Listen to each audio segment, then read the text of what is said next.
So present Pushpa 2 world వైడ్గా full famous అయిపోయింది అనుకోవచ్చు. మెయిన్లీ అటు హిందీ కంటే తెలుగులో ఎక్కువగా సంపాదిస్తున్నాయి వసూళ్ళు అని చెప్పేసి తెలుస్తుంది. సో ప్రజెంట్ ఇవాళటి వరకు ఎంత వసూలు చేసింది ఈ సినిమా? అంటే యాజ్ ఆఫ్ నౌ ఇండియాలో ఫాస్టెస్ట్ 500 crore మూవీ పుష్ప 2 ఉంది. అలాగే 4 daysలో 829 crores చేసి ఈ సినిమా అంటే ఎవరో కూడా టచ్ చేయలేని ఒక ఫీట్ని అయితే ఈ సినిమా టచ్ చేసిందని చెప్పొచ్చు. ఎందుకంటే మనం షారుఖ్ ఖాన్ గారి మూవీస్ చూసాము, సల్మాన్ ఖాన్ గారి మూవీస్ చూసాము, ఒకప్పుడు అమీర్ ఖాన్ గారి చూసాము. సో వాళ్ళందరినీ ఖాన్స్ అందరినీ దాటి ఆ హిందీ సినిమాని ఆయన కాళ్ళ కింద పెట్టుకున్నాడని చెప్పొచ్చు. సో ఒక మొట్టమొదటి తెలుగు హీరో. ప్రభాస్ గారు కూడా ఎన్నో రికార్డ్స్ పెట్టారు, బట్ ఈయన ఇంకొంచెం ఫాస్ట్గా పెడుతున్నారు. సో మరి ఇండియాలో ఈరోజు బాక్స్ ఆఫీస్ దగ్గర అయితే ఈయన టాప్లో ఉన్నారని చెప్పొచ్చు. సో మరి దీని టార్గెట్ బాహుబలి 2 ఉందా, దానిపైన దంగల్ ఉందా, ఇంకేదన్నా సినిమా ఉందా? సో మొత్తానికి ఇది చూస్తుంటే, ఈ ఫ్లో చూస్తుంటే హిందీలో టాప్ 1లో ఉండేలా ఉంది, ఇండియా మొత్తంలో కూడా ఈ సినిమా టాప్ 1 కలెక్షన్స్లో ఉండేలాగా ఉంది కనబడుతుంది. సో ఇప్పటికీ 4 daysలో 829 అంటే నిజంగా ఒక మంచి నెంబర్ అని చెప్పొచ్చు. సో ఇవాళ కొంచెం రేట్లు కూడా తగ్గాయి. స్టార్ట్ అయింది ఇప్పుడు, ఇంకా ఇంకా ఎక్కువ ఉండొచ్చు ఇవాళ. ఈ మూవీ 2025 డిసెంబర్ న్యూ ఇయర్ వచ్చే వరకు కూడా చాలా మంచి రన్ అయితే కనపడుతుంది. ఎందుకంటే పోటీలో పెద్దగా సినిమాలు ఏం లేవు. వస్తే నితిన్ గారి మూవీ ఒకటి ఉంది, అట్లాగే ఉపేంద్ర గారి మూవీ ఒకటి ఉంది. సో మరి ఆ రెండు అంటే దీనికి పెద్ద కాంపిటీషన్ అయితే కావాలి, వాటికి వచ్చే థియేటర్స్ వాటికి వస్తాయి. సో మరి ఇంకా ఈ సినిమా ఎంత దూరం వెళ్తుంది, అసలు దీన్ని ఎక్కడ ఆగుద్ది, కొత్త ఇండియన్ రికార్డ్ అయితే క్రియేట్ చేయబోతున్నా అర్థమవుతుంది. సో ఏ మాటకా మాట 4 daysలో 800 crores దాటడం అంటే నిజంగా ఒక బిగ్ ఫీట్ ఇది. సో మరి ఎవరైనా ఖాన్స్ అయినా ఎవరైనా సరే సలాం చేయాల్సిందే. సో ఒక తెలుగువాడు వెళ్ళి హిందీ వాళ్ళని రూల్ చేస్తున్నాడు. అలాగే ఇంత బడ్జెట్ దగ్గర దగ్గర ఈ రోజు నాకు తెలిసి రేపు ఈవినింగ్కి 1000 crores కూడా ఫినిష్ అయిపోవచ్చు. సో మొన్న రీసెంట్గా కల్కి ఒకటి 1000 crores చూసాం. అట్లాగే దగ్గర దగ్గర మనం బాహుబలి 2 ఉంది మనకి. సో మోస్ట్ ఆఫ్ 1000 crores ఉన్న మూవీస్ మన తెలుగులో ఎక్కువ ఉన్నాయి. సౌత్ వాళ్ళకి మొత్తంగా 5 or 6 ఉన్నాయి 1000 crore మూవీస్. ఎటు చేసి ఇంకా తమిళ వాళ్ళే కొట్టలేదు అనుకుంటున్నా నాకు తెలిసి. సో షారుఖ్ ఖాన్ గారి ఒక 2 మూవీస్ ఉన్నాయి 1000 crore.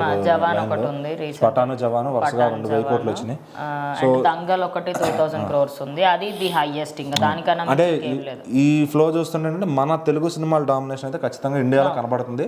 ప్రతి ఒక్కరికి నిద్రలేని రాత్రులు క్రియేట్ చేస్తుంది హిందీ వాళ్ళకి. వాళ్ళకి ఎలాంటి కంటెంట్ క్రియేట్ చేయాలో కూడా అర్థం కాని పరిస్థితి. రీసెంట్గా స్త్రీ 2తో ఏదో హిట్ కొట్టారు, గదర్తో ఏదో కొట్టారు, కానీ ఒక లైన్ దగ్గర ఆగిపోతున్నారు. ఎందుకంటే వాళ్ళు తెలుగులో రిలీజ్ చేస్తుంటే పర్ఫెక్ట్గా ఎవరో చూడట్లా. షారుఖ్ ఖాన్ గారి సినిమాలో కుదిరిని ఇక్కడ చూడటానికి, మిగిలిన టైగర్ 3 ఒకటి వచ్చింది సల్మాన్ ఖాన్ గారిది. సో ఆయన ఇక్కడ తెలిసినప్పటికీ కూడా ఆయన సినిమా వర్కౌట్ కాలేదు. అట్లాగే వెంకటేష్ గారితో ఒక సినిమా చేశారు ఆయన సల్మాన్ ఖాన్ గారు. ఇంకా అమీర్ ఖాన్ గారి సినిమా ఎప్పుడు వచ్చిందో కూడా గుర్తే లేదు. ఎందుకంటే లాల్ సింగ్ శబ్దా అని ఒక thugs of Hindustan 2 biggest disasters కొట్టారు దంగల్ తర్వాత. సో మళ్ళీ అలాంటి హిట్ ఆయన ఎప్పుడు కొడతారు అంటే ఎలాంటి కంటెంట్తో ఆయన రావాలో ఆయనకి అర్థం కావట్లా. సో ఇంకా షారుఖ్ ఖాన్ గారే కమర్షియల్ గా జనాలకి ఇప్పుడు తెలుగు ఇండస్ట్రీ నచ్చడం మెయిన్. అంటే యానిమల్ కూడా 1000 దాటలేకపోయింది. సో బిగ్ సినిమా అయినప్పటికీ కూడా ఒక 1000 దాటలేకపోతుంది. మరి ఎందుకు హిందీ వాళ్ళకి అలా స్టక్ అయిపోతున్నారు అంటే వాళ్ళ యాటిట్యూడ్ వల్ల లేకపోతే ఏంటనేది. సో దీనికి మటుకి అల్లు అర్జున్ గారు నిజంగా ప్రతి ఏరియాకి వెళ్ళి బ్లడ్ అండ్ స్వెట్ పెట్టి ప్రమోషన్ చేసి, ఆయన కొంచెం ఓవర్ యాక్షన్ చేసాడని మాట వచ్చినా కానీ సో ఆయన అంతటా ఆయన వెళ్ళి ప్రమోషన్ చేసుకుని నిలబెట్టుకున్నాడు సినిమాని. సో దీనిలో వచ్చే ఎంత వచ్చినా కూడా మొత్తం క్రెడిట్ అంతా అల్లు అర్జున్ గారికి వెళ్తుంది. ఎందుకంటే దీనిలో ఎవరి పేరు చెప్పి సినిమా ఆడలేదు, కేవలం పుష్ప అనే బ్రాండ్ మీద అల్లు అర్జున్ గారి పేరు మీద ఆడుతుంది. సో మరి ఆయన ఓన్ షోల్డర్స్ మీద ఈ సినిమాని మోస్తున్నారు. సో మరి లాంగ్ రన్ ఇంకెంత వెళ్తుంది మన ముందు ఇంకా చెప్పుకోబోతాం. 1000, 1500, 2000 దాకా కూడా వెళ్ళే ఛాన్స్ అయితే ఉంది. ఏదన్నా హిందీ ఆడియన్స్ మీద డామినేషన్ చేయడం అనేది మాత్రం నిజంగా టాప్ 1లో ఉండాలని ఆయన ఇంటర్నేషనల్ లెవెల్లో. అండ్ 4th నిన్న సండే కలెక్షన్స్లో ఇప్పుడు దాకా హిందీలో డే 1 కూడా రాంది అంత హైయెస్ట్ కలెక్షన్ హిందీలో ఎప్పుడు రాలేదు కూడా సంపాదించుకున్నారు ఈయన.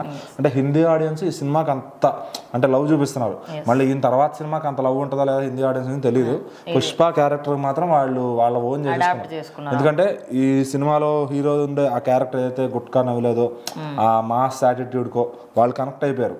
వాళ్ళు ఇది హీరోయిజం అంటే అని వాళ్ళకి ఆ కేజీఎఫ్, పుష్ప లాంటివి నచ్చుతుంది అనమాట. ఇప్పుడు ఒక మంచి సినిమా జెర్సీ లాంటిదో లేదంటే ఒక క్రికెట్ మీద సినిమా తీసినా కూడా ఇప్పుడు నచ్చేలా లేదు వాళ్ళకి.